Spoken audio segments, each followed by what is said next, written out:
శ్రీకృష్ణుడు ఎంతో అద్భుతంగా నిర్మించిన ద్వారకా నగరం సముద్రంలో ఎందుకు మునిగిపోయింది? శ్రీకృష్ణుడు ఎలా మరణించాడు? శ్రీకృష్ణుడికి 16,108 మంది భార్యలు ఎలా? ద్వారకా నగరానికి నాశనం చేసింది ఎవరు? ద్వారకా నగరం ఇప్పటికీ నిజంగానే సముద్రంలోనే ఉందా? అసలు ద్వారకా నగరం ఎలా ఏర్పడింది? ఇలాంటి మరెన్నో రహస్యమైన విషయాలు ఈ రోజు వీడియోలో తెలుసుకుందాం. ఫ్రెండ్స్, మా కంటెంట్ కనుక మీకు నచ్చితే తప్పకుండా వీడియోని ఒక లైక్ చేసి మీ వంతు సాయంగా సపోర్ట్ అయితే ఇవ్వండి. ద్వారక ఇదొక గొప్ప నగరం. తన ప్రజా పాలన ఇక్కడి నుంచే శ్రీకృష్ణుడు మొదలుపెట్టారు.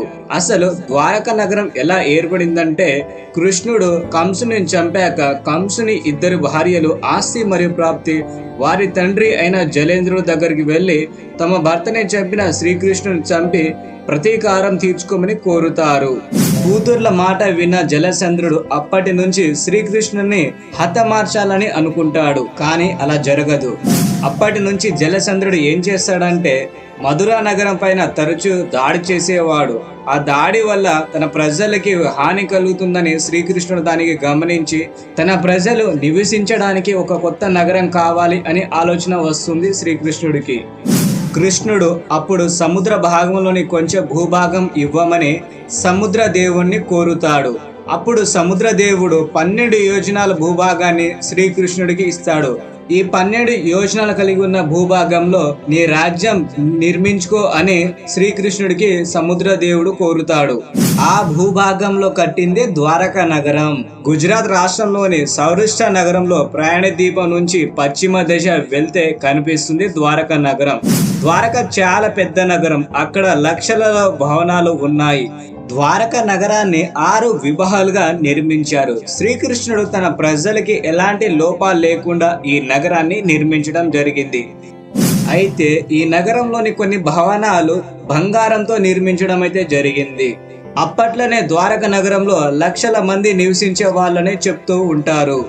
ఈ నగరం ఎలా ఉంటుందంటే, చాలా పెద్ద భవనాలు, అలాగే ఎంతో పెద్ద పెద్ద ఉన్న వృక్షాలు కనిపించేవి. చాలా అందంగా కనిపించేది. అప్పట్లోనే భూమి మీద స్వర్గం అని ద్వారకా నగరాన్ని చెప్పేవాళ్ళు. అంత అద్భుతంగా ద్వారకా నగరాన్ని శ్రీకృష్ణుడు నిర్మించాడు. శ్రీకృష్ణుడు మేనత్త కొడుకు అయిన శిశుపాలుడు శ్రీకృష్ణుడిపై పగతో ద్వారకా నగరంపై దండయాత్రకి వచ్చేవాడు. 100 తప్పులు చేసేంత వరకు శ్రీకృష్ణుడు ఆగి 100వ తప్పు చేసిన తర్వాత శిశుపాలుని హతమారుస్తాడు. తరువాత శిశుపాలుడు అయిన సోదరుడు ద్వారకా నగరాన్ని నాశనం చేసేందుకు మరియు తన అన్నని చంపినందుకు శ్రీకృష్ణుని హతమార్చాలని అనుకుంటాడు. కానీ ఎట్టకేళ్లకు శ్రీకృష్ణుడు అతన్ని ఓడించి సంహరిస్తాడు. శ్రీకృష్ణుడు వాళ్ళ మేనత్త కొడుకుల్ని 2 సంహరించిన తర్వాత ద్వారకా నగరాన్ని ఎలాంటి ముప్పు లేదు అనుకుంటాడు. కానీ అప్పుడే ద్వారకా నగరానికి ఒక శాపం వెంటాడుతుంది. ఆ శాపం ఎవరిదంటే గాంధారిది. గాంధారి ఎవరంటే 100 మంది కౌరవులకి తల్లి. ఈమె శ్రీకృష్ణుని శపించడానికి కారణం ఏంటంటే, కురుక్షేత్ర యుద్ధం జరిగింది, మనందరికి తెలిసిందే కదా. ఆ కురుక్షేత్ర యుద్ధంలో తనకు ఉన్న 100 మంది బిడ్డల్లో 99 మంది యుద్ధంలోనే మరణిస్తారు. తన బిడ్డలు మరణించారని గాంధారి దేవి బాధపడుతూ ఉంటుంది. ఆ సమయంలోనే శ్రీకృష్ణుడు గాంధారికి పరామర్శించడానికి తన దగ్గరికి వెళతాడు. అప్పుడు గాంధారి దేవి శ్రీకృష్ణుడిని ఇలా అంటుంది, నీకు నా బిడ్డలని కాపాడాలి అని ఏమాత్రం ఉన్న ఆ యుద్ధాన్ని క్షణంలో ఆపి ఉండొచ్చు, అయినా నువ్వు ఆ పని ఎందుకు చేయలేదు కృష్ణ అని గాంధారి దేవి శ్రీకృష్ణుని ఇలా ఏడుస్తూ అడుగుతుంది. దానికి శ్రీకృష్ణుడు ఇలా జవాబు ఇస్తాడు, మాతా గాంధారి, నీ భర్త అయిన ధృతరాష్ట్ర గత జన్మలో ఒక హంస మరియు దానికి పుట్టిన 100 మంది పిల్లల్లో ఒక పెద్ద తప్పు చేశాడు. ఆ తప్పు ఎక్కువ కర్మ ఫలమే ఈ జన్మలో తన కంటి చూపు పోయింది, అలాగే తన బిడ్డలని కోల్పోయాడు. ఇది కర్మ ఫలము అమ్మ అని గాంధారి దేవితో అంటాడు. ఇంతకు ధృతరాష్ట్ర గత జన్మలో చేసిన తప్పేంటో తెలుసా? ఒకరోజు ధృతరాష్ట్ర వేటకి వెళ్తాడు. ఆ వేటలో వెళ్ళిన తర్వాత ఒక హంస మరియు తన 100 మంది పిల్లల్ని చూస్తాడు. అయితే ఆయన చేతిలో ఒక బాణం ఉంటుంది. ఆ బాణాన్ని నిప్పు అంటించి తన బిడ్డల వైపు వదులుతాడు. ఆ మంటల్లో హంస తన 100 మంది బిడ్డల్ని కోల్పోతుంది. కాకపోతే ఆ హంసకి కంటి చూపు అనేది కనబడవు. ఆ హంస అప్పుడు ధృతరాష్ట్రకి శాపం ఇచ్చింది.